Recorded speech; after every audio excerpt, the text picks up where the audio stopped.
হঠাৎ হাত পা ঝিনঝিন করা।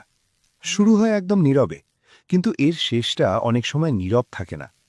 প্রথমে শুধু সকালে আঙুলগুলো শক্ত লাগে, তারপর ফোন ধরলে হাত অবশ হয়ে আসে। একদিন আপনি বুঝবেন আপনার অনুভূতিই কমে যাচ্ছে। আমাদের নার্ভগুলো ঠিক বিদ্যুতের তারের মতো। এই তার দিয়েই ব্রেন থেকে সিগন্যাল শরীরে পৌঁছায়। তার দুর্বল হলেই শুরু হয় ঝিনঝিন। ভিটামিন বি12 কম হলে নার্ভের উপরে সুরক্ষা কভারিং নষ্ট হতে থাকে, আর এটা আপনার শরীরে স্থায়ী ক্ষতিও করতে পারে।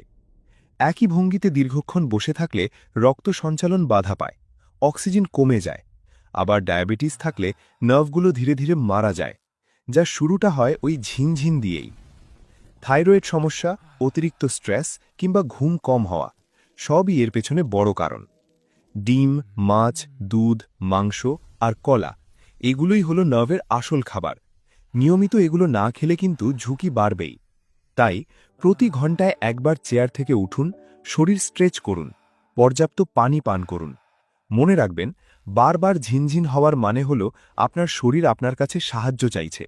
ক্ষতি হওয়ার আগেই সচেতন হন, দেরি করবেন না।